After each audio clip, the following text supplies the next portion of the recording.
10 গুণ কমপ্লেক্স হয়ে গেছে। আগে যেমন আমি একেবারে প্রথম যেটা মনে হতো সেই 2024 সনের নভেম্বরের দিকে আমার কাছে মনে হতো যে এই সরকার 3-4 বছরের আগে নির্বাচন দেবে না।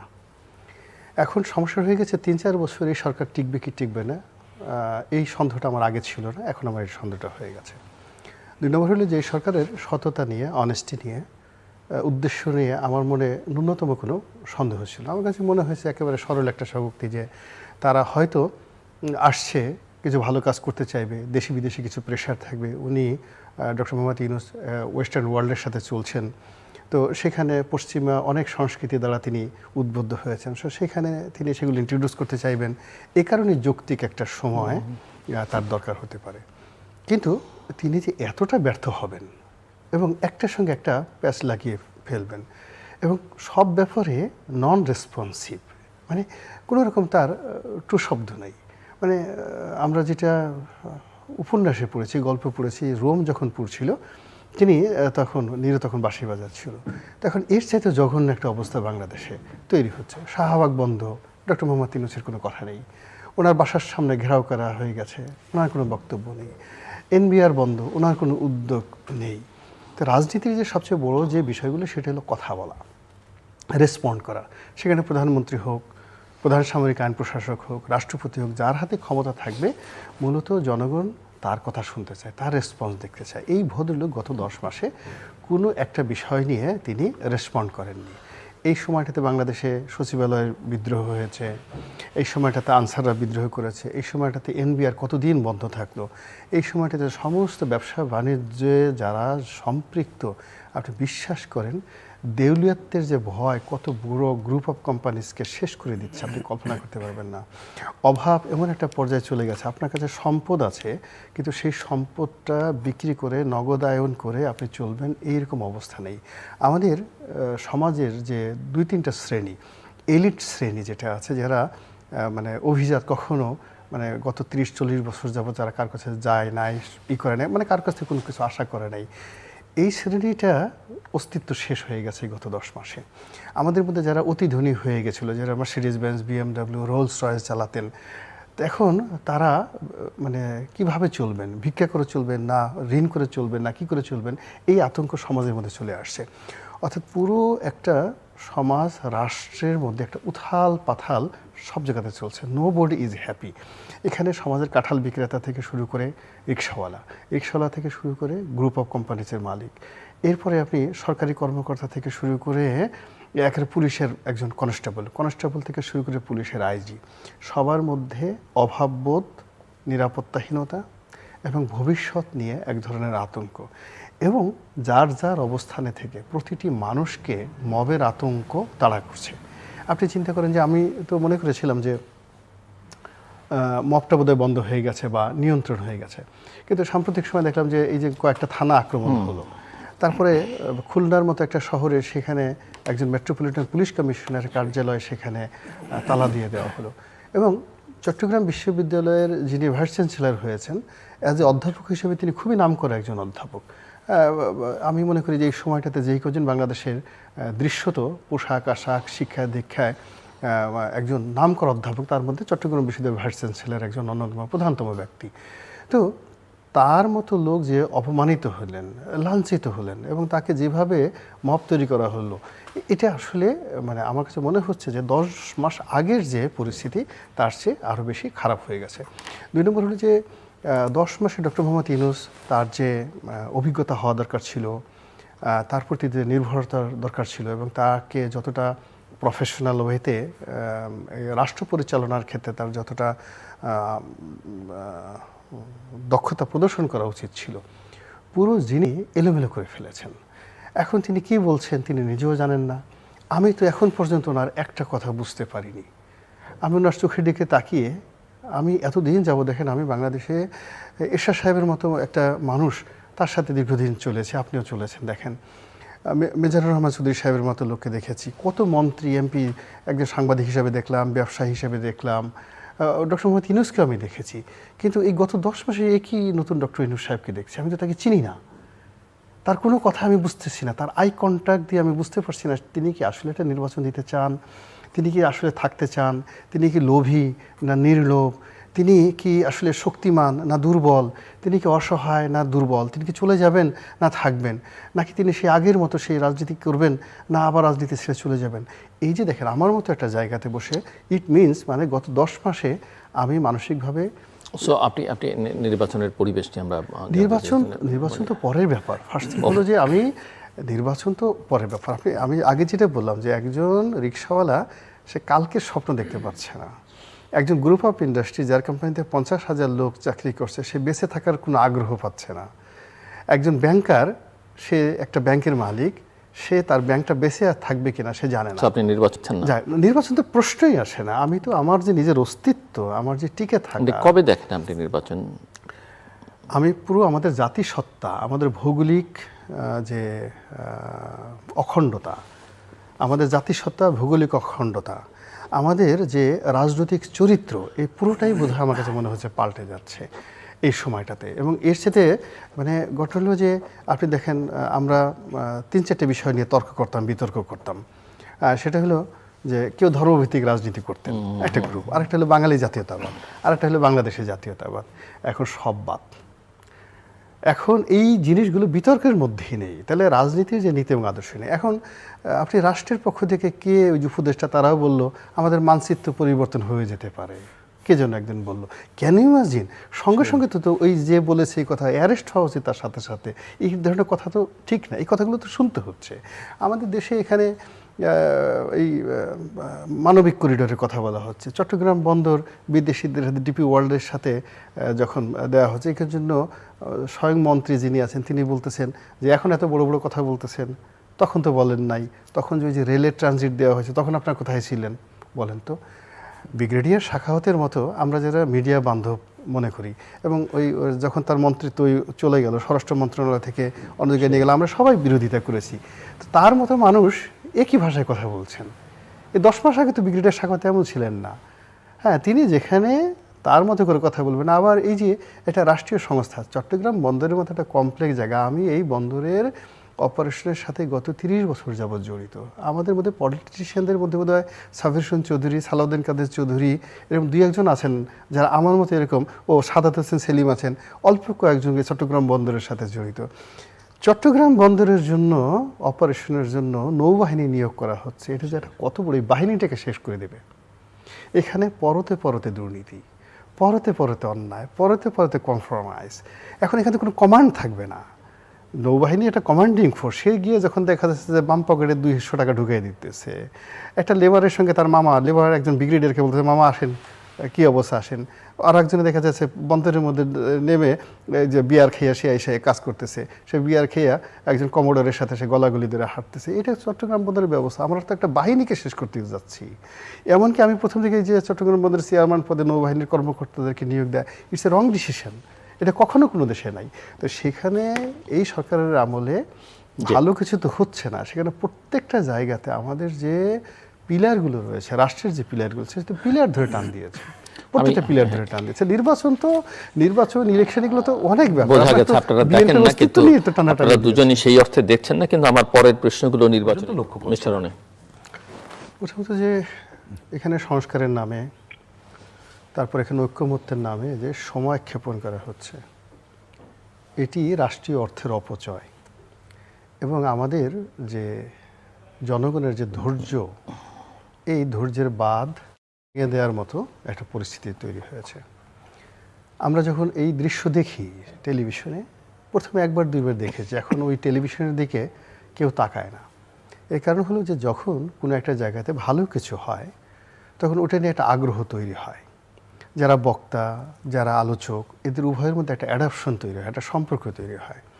তো এখানে যে কটা সংস্কার কমিশন হয়েছে বা এখন যে ঐক্যমত্য কমিশন হচ্ছে, এই ঐক্যমত্য কমিশনে যারা যান তাদের বডি ল্যাঙ্গুয়েজ এবং যারা ওখানে আয়োজন করেন তাদের বডি ল্যাঙ্গুয়েজের মধ্যে এই দেশের একজন সাধারণ মানুষ আশাব্যঞ্জক কোনো কিছু খুঁজে পায় না। বরং আমার কাছে মনে হচ্ছে যে এই একটা গুরুত্বপূর্ণ সময়, জাতির জীবনের গুরুত্বপূর্ণ সময় তারা খেয়ে ফেলছে এর নাম করে।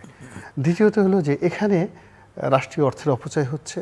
থার্ডলি হলো এখানে এমন কতগুলো বিতর্ক তৈরি করা হচ্ছে যে এই বিতর্কগুলো আগামীতে যেটা পলিটিক্যাল যেটা পরিবর্তন, রাজনৈতিক যে পরিবর্তন কিংবা ক্ষমতার যেটা হস্তান্তর কিংবা আমরা যে একটা ভালো পরিণতির দিকে যে স্বপ্ন দেখি যে আমাদের দেশ একটা গণতান্ত্রিক পদ্ধতিতে উন্নীত হবে, সুন্দর একটা নির্বাচন হবে, যারা শাসন ক্ষমতায় আসবেন তারা অতীতের যে বদ রেকর্ড রয়েছে, বিএনপি, জাতীয় পার্টি, আওয়ামী লীগ, তাদের সমস্ত রেকর্ড থেকে বের হয়ে ডক্টর মোহাম্মদ ইউনূসের নেতৃত্বে যে এই অন্তর্বর্তীকালীন সরকার সেই রকম একটা নির্বাচন উপহার দিবেন। তো সেই নির্বাচনে একটা ভালো ফলাফল আসবে। কিন্তু দিন যত যাচ্ছে আমাদের তত মনে হচ্ছে যে এর সাথে এরশাদ ভালো ছিল, এর সাথে বেগম জিয়া ভালো ছিল, এর সাথে শেখ হাসিনা ভালো ছিল। এবং এই কথাটা আমি আপনি না, এই কথাটা একেবারে পানের দোকানদার থেকে শুরু করে সব লোক এই কথাগুলো বলছে। Number one. নাম্বার টু হলো যে এখানে যে সমস্ত লোকজন নিয়ে আনা হচ্ছে, কেউ হয়তো ডক্টরেট ডিগ্রি, কেউ হয়তো মানে লন্ডন স্কুল অফ ইকোনমিক্স থেকে পাশ করে এসছে, কেউ হয়তো সিঙ্গাপুর ইউনিভার্সিটিতে পাশ করে এসছে। বিশ্বাস করেন এদের এখন অবস্থা এমন হয়ে গেছে, এদেরকে এখন তিতুমির কলেজে এদেরকে ভর্তি নেবে না। তিতুমির কলেজেও এরা যদি ভর্তি পরীক্ষা দেয় এদেরকে কেউ স্টুডেন্ট হিসেবে নেবে না, তাদের এত ব্যাড রেপুটেশন হয়ে গেছে যে এরা কীভাবে ওখান থেকে লেখাপড়া করে আসলো, মানে এদের আচার আচরণ চালচলন। এরপর দেখা গেল যে সরকারের কতগুলো পদ যারে পাচ্ছে তাকে ধরেই সিনিয়র সচিব বানিয়ে দিচ্ছে। মানে এটা একটা রাষ্ট্রীয় পদ পদবি নিয়ে রীতিমতো একটা ফাজলামো। আপনি চিন্তা করেন এখানে অনেক লোক আছে, আমি একেবারে লিখে বলে দিতে পারি এরা প্রিলিমিনারিতে পাশ করবে না। আবার যদি তারা প্রিলিমিনারিতে পাশের পর্যন্ত হতে পারতো যদি সর্বোচ্চ এখনকার এই বয়সে, এরা সিনিয়র পর্যন্ত হতে পারতো যদি সর্বোচ্চ এখনকার এই বয়সে, এরা সিনিয়র সচিব হয়ে বসে আছেন। ফলে এই যে অনেকগুলো সুপার নিউমারি পোস্ট তৈরি করেছেন doctor Mohammad Yunus, political post, যারা ইসে পলিটিক্যাল পোস্ট কিন্তু এটাকে রাষ্ট্রীয় আবরণে আমলাতান্ত্রিক পদ পদবি দেওয়া হয়েছে সিনিয়র সচিব। রাষ্ট্রের সবচেয়ে বড় কথা, এটা পুরো আমলাতন্ত্রের মধ্যে একটা ব্যাড ইম্প্যাক্ট তৈরি করেছে, অসম্মানজনক পরিস্থিতি তৈরি করেছে। যে একটা লোক দেখা গেল ওটিএনও হতে পারে না। আমার দেখা গেল ইভেন যারা মেম্বার অফ পার্লামেন্ট, যেখানে জনগণ আমাদেরকে 1.5 লাখ 2 লাখ 3 লাখ ভোট দিয়ে আমাদের সংসদ সদস্য বানিয়েছেন, একজন টিএনও যখন দেখে বা ডিসি সাহেব যখন দেখে এমপি সাহেবের লেখাপড়ার মান অত বেশি ভালো না, সে কিন্তু মানতে চায় না, পিছনে পিছনে একটু টিটকারি করে যে জনগণ এই অবস্থায় কী হয়েছে। তো সেই মানে এমপিদেরকে যদি এই অবস্থা হয় তাহলে সেই সকল এমপিদের পাশে বসা তো দূরের কথা, দাঁড়ানো তো দূরের কথা, চোখের দিকে যারা গত 50 বছরের চোখ তুলে তাকানোর সাহস পায় নাই, তাদের বাবারাও তুলে তাকাতে সাহস পায় নাই, এখন তারা সবাই যদি একজন মানে সচিবের বস হয়ে যায়, এটা পুরো আমলাতন্ত্রে কী ধরনের অবস্থা হয়। এখন ধরেন একজন সিনিয়র সচিব, তাকে তো একজন মেজর জেনারেল স্যালুট দিবে। তখন মেজর জেনারেল সে যদি একটা দোতলা স্যালুট দিয়ে গার্ড সাবধান, জিনিসটা দেখতে কেমন লাগে? আমি যারা একটা স্যালুট দেবো, একটা রয়্যাল বেঙ্গল টাইগারকে একটা চড়াই পাখিকে স্যালুট দিতে পারে বলেন তো? এখানে অনেক কিছু ঘটছে, অনেক কিছু দেখছি যেগুলো দেখতে মানে ভালো লাগে না। জিনিস বলেছে, একজন এসে বলতেছে আর আপনি একটা খাবারই নেন, পোলাও খান। আপনি দেখলেন যে পোলাও না, এগুলো সব চিড়িয়া, কতগুলো চিড়িয়া এনে সামনে আপনাকে দিচ্ছে পোলাও বানিয়ে খাওয়ার জন্য। এরকম আসলে এই সরকারের অনেক কিছু হচ্ছে যেগুলোর কথার সাথে কর্মের মিল নাই, কর্মের সাথে ফলের মিল নাই, যেগুলো দেখলে চোখ ব্যথা করে, যেগুলো দেখলে চোখের পাওয়ার কমে যায়, যেগুলো দেখলে খাওয়ার রুচি চলে যায়। ওই যে এখানে দেখলাম যে খাওয়া নিয়ে সবসময় বাঙালিরা ঝগড়াঝাটি করে, ওই কয়েকদিন আগে দেখলাম যে একটা টানাটানি, কিন্তু ওখানে এই যে ঐক্য মতের কমিশনে গিয়ে খাবার পড়ে থাকে, কেউ খেতে চায় না। একদিন সালাউদ্দিন সাহেব বললো যে খাবোই না, যাও তোমরা খাও গিয়ে। তো যেখানে বাঙালি বিয়ে বাড়িতে বিয়ে ভেঙে যায় ঠিক মতো একটা মুরগির রান্না দেওয়ার কারণে, খাসির মাংসটা চর্বি কম হলে কেন, মিষ্টি কম হলে কেন বিয়ে ভেঙে যায়, সেখানে তাদের প্রতি মানুষের কতটা বিরক্তি যে সেখানে রাজকীয় খাবার, ওটা তো শাহী খাবার, যে সোনারগাঁ শেরাটন থেকে 5 স্টার মানের শাহী খাবার দাবার ওখানে আনা হয়, সেই খাবার খাওয়ার মতো রুচি ওখানে যারা যায় তাদের নাই। আপনি বুঝতে পারছেন ব্যাপারটা? তো ওখানে গিয়ে এখন যে অবস্থা হয়ে গেছে যে বিএনপির জন্য আসলে এখন একটা গলায় দড়ি দেওয়ার মতো অবস্থা হয়ে গেছে। আমি বিএনপির একজন ক্ষুদ্র কর্মী, ওখানে গিয়ে জনাব সালাউদ্দিন সাহেব বা অন্যান্য যারা গেছেন বিভিন্ন সময়টাতে, তাদের যে দুর্দশা আমি দেখি, আমার ভাগ্য ভালো, আমাকে যদি ওখানে পাঠানো হয়তো আমি বোধহয় এতদিন ইঁদুরের বিষ খেয়ে মারা যেতাম, আমার এছাড়া কোনো উপায় ছিল না। ওখানে গিয়ে এরকম একটা পরিস্থিতি তৈরি হয়। এখন আমার কাছে যেটা মনে হচ্ছে, এটার একটা এভাবে টানাটানি হেঁচা করার চাইতে সরকারের বলা উচিত যে বাবারে আমরা এখন বিপ্লবী সরকার করব, তারপরে শেষে এই বিপ্লবী সরকারে আমরা কি কি আমাদের টার্মস কন্ডিশন থাকবে এটা আমাদের জুলাই যে চার্টার বা আগর চার্টার, এই চার্টারে ঘোষণা করা থাকবে। তোমরা পারলে মানো, না পারলে আমাদেরকে ঠেলা দাও, দেখি তোমরা কি করতে পারো। তোমরা শেখ হাসিনার ভয়ে 16 বছর ঘুরে বেড়াইছো, আমার জি। পিছনে আরো 16 বছর ঘুরে বেড়াও। এই ব্যাপারটা স্ট্রেট ফরওয়ার্ড ভাবে যদি বলা হয় তাহলে এটা বিএনপির জন্য ভালো, সবার জন্য অন্যান্য ভালো, সবার আপনি- জন্য আপনি- ভালো। আপনি কিন্তু বলেন, আদারওয়াইজ এভাবে টানাটানি যদি হয়ে যায় না, আরো দুর্গন্ধ ছড়াতে থাকবে। এখন একটু বর্তমান বাস্তবতে অপ্রিয় বা অপ্রীতিকর প্রসঙ্গ আলোচনার মধ্যে আনতে চাই, কিন্তু রাজনীতির আলোচনায় রাজনীতির ছাত্র হিসেবে এবং আপনাদের মতো রাজনীতিবিদদের সঙ্গে বহু বছর ধরে ছাত্র জীবন থেকে মেলামেশার কারণে আমার মনে হয় এটা আলোচনা করা দরকার। আমার প্রশ্নটা একদম পরিষ্কার হাইপোথেটিক্যাল প্রশ্ন। আমরা জানি যে আওয়ামী লীগকে করা হয়েছে, তার নিবন্ধনকে স্থগিত করা হয়েছে। আওয়ামী লীগ যদি কোনো কারণে ইলেকশন করতে পারে বা করাপ কার ক্ষতি, আওয়ামী লীগের লাভ ক্ষতির হিসাবটা আমরা বাদী যদি রাখি, অন্যান্য যারা প্লেয়ার আছে, ধরেন বিএনপি একটা বড় প্লেয়ার, জামাত, এনসিপি, অন্যান্য ইসলামিক দলগুলো, বামপন্থী সংগঠনগুলো এবং সুইং ভোটারেরও একটা হিসাব নিকাশ আছে, তারা কোন দিকে ঝুঁকবে না ঝুঁকবে, সব মিলিয়ে আমি একটু আপনাদের দুজনের অ্যানালাইসিসটা বুঝতে চাই যে ধরা যাক আওয়ামী লীগ নির্বাচন করলো, তাতে কার লাভ কার ক্ষতি, আর না করলেও, কারণ ওই আলোচনা করলেই আসলে বোঝা যাবে আওয়ামী লীগ নির্বাচনের বাইরে থাকলে বাকি স্টেক হোল্ডার বা বাকি প্লেয়ারদের লাভ ক্ষতি। আমি দুটো পয়েন্ট বলতে চাই যে ডক্টর মোহাম্মদ ইউনূস যেভাবে 8 তারিখে প্যারিস থেকে এসে ক্ষমতার মসনদে বসেছেন, একটা নতুন ইতিহাস তৈরি হয়েছে। তো সেইভাবে আওয়ামী লীগ শেখ হাসিনা আবার টুস করে যদি ঢুকে পড়ে তাহলে একটা ভূমিকম্প হয়ে যাবে রাজনীতিতে, এবং দেখবেন যে অনেকের কাপড় চোপড় নষ্ট হয়ে যাবে, অনেকের হার্ট অ্যাটাক হয়ে যাবে, হাসপাতালগুলো সব ভরে গেছে, একটা চারিদিকে শুধু কান্নার রোল পড়ে যাবে, হাউ মাউ করে কান্না করে এ কি হলো, কিয়ামত কয়দিন আর বাকি, এরকম একটা। এখন উনি হেলিকপ্টারে আসবে, নরেন্দ্র মোদীর গাড়িতে আসবে, না কিভাবে আসবে আই ডোন্ট নো, স্বপ্নে আসবে না বাস্তবে আসবে, এই আপনি যেটা হাইপোথেটিক্স বললেন, তো টুস করে ঢোকার একটা সম্ভাবনা আছে। উনি অবশ্য একবার আমরা শুনেছি, এটা এআই জেনারেটেড কিনা জানি না, যে আমি তো পাশেই আছি, টুস করে মানে আপনি যখন স্বপ্ন দেখবেন তো বড় কলাটাই দিয়ে বড়টার স্বপ্ন দেখলাম, এগুলো একটা। সেকেন্ড হলো তাকে পাঠানো হতে পারে বা তাকে আনা যেতে পারে। আমি কিন্তু শেখ হাসিনা বা ওবায়দুল কাদের কোনো নাম ধরে বলছি না, কারণ এরা কে জেলে থাকবে কে জেলের বাইরে থাকবে, আমি দল হিসেবে আওয়ামী লীগ। আমি আমার মতো করে বলছি। তো এই গেল একটা, যে শেখ হাসিনা এবং তার যে পুরো টিমটা, এটা যেভাবে doctor Mohammad Yunus meticulously well design pre planned ওয়েতে এখানে আসছেন, এখন এটা প্রমাণিত।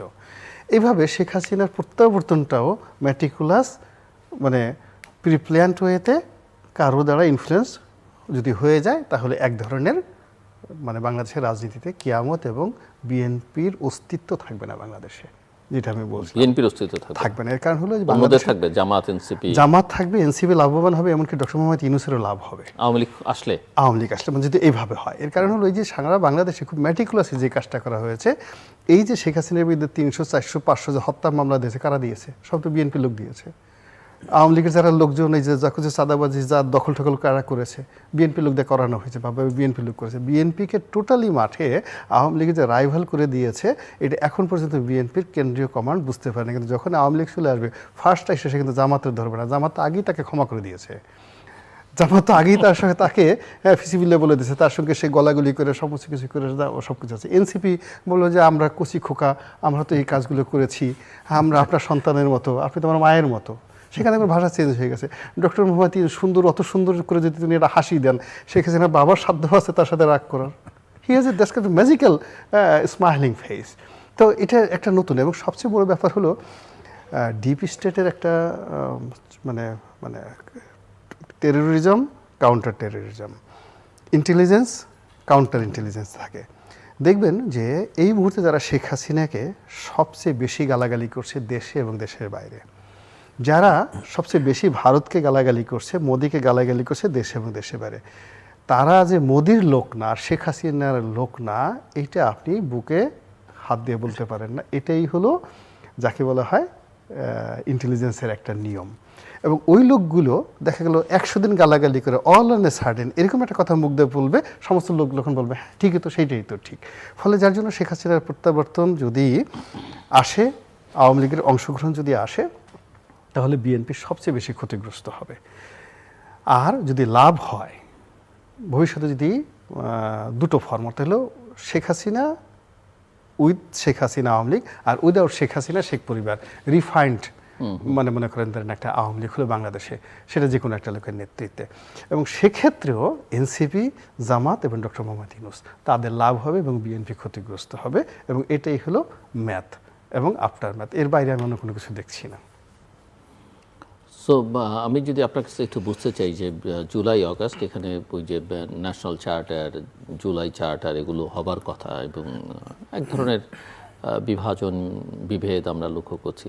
আপনি জুলাই আগস্টে কি মনে করেন শেষ পর্যন্ত? এই জুলাই আগস্ট মাস দুটো অনেকেই মনে করেন খুবই সিগনিফিক্যান্ট মান্থ এবং টার্নিং পয়েন্ট হয়ে দাঁড়াতে পারে বাংলাদেশের রাজনীতির জন্য।